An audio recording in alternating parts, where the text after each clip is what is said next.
during this session I focused a bit more on the basics of sprint mechanics, and in here I just want to set somewhat of a baseline in terms of coordination, technique and the speed of execution, just to have a main reference point for what I'm going to be doing in the future.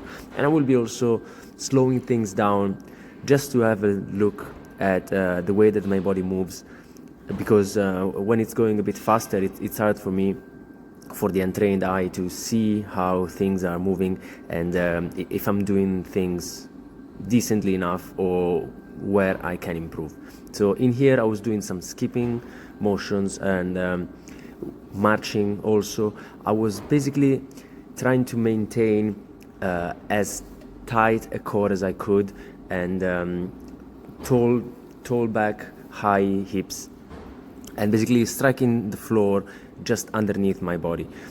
Noticing that as powerfully as I strike the floor, as high my opposite leg is coming up, and was trying to get into a bit of a rhythm, getting a bit of an extra step in there and moving forward a little, thinking also about the way that my arms were swinging. In here I'm noticing that maybe I'm striking the floor a bit forward in respects to the vertical line where my body is.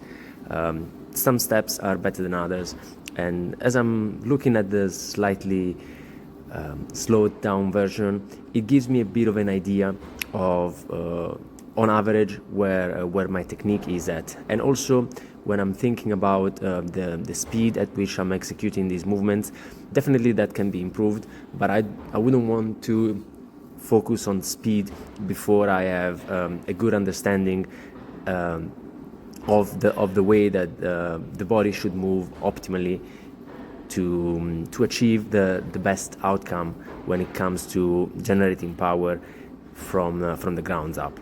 In here was kind of getting into something slightly more complicated, combining the switches with some forward motion and thinking also about the arm swings. This is something that people who are experienced and have been training in these for a long time have no trouble with, but as I am trying to really break things down in the smallest possible bits of information that I can then reanalyze and think about and kind of internalize and hopefully make them part of the way that I moving forward. Then I was going into some work for the hip flexor. I was feeling like especially during the switches part of the exercises, how my knees are not really driving forward, I'm just kind of pulling them up, and I don't feel like that is the best way to do so.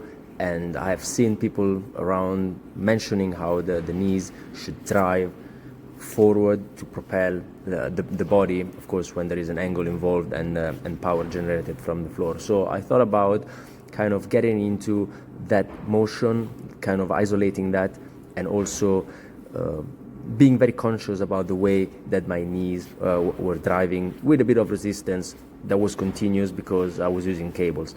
And then I did something for the upper body. I was meant to be doing some weighted chin-ups, but I didn't go very heavy in weight. I stayed at 16 kilos, which is about 2/3 of what I was doing, and I was doing a few higher reps.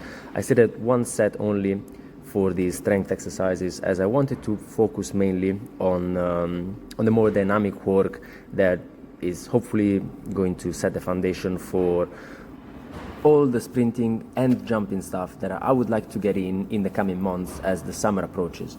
So not going to be neglecting strength work, just thought that I would take one session where I was recording a bunch of sets and see where I'm at in terms of technique, and hopefully that footage is helpful in assisting me finding out where I can iron out all of the bugs in the code and hopefully get better at that.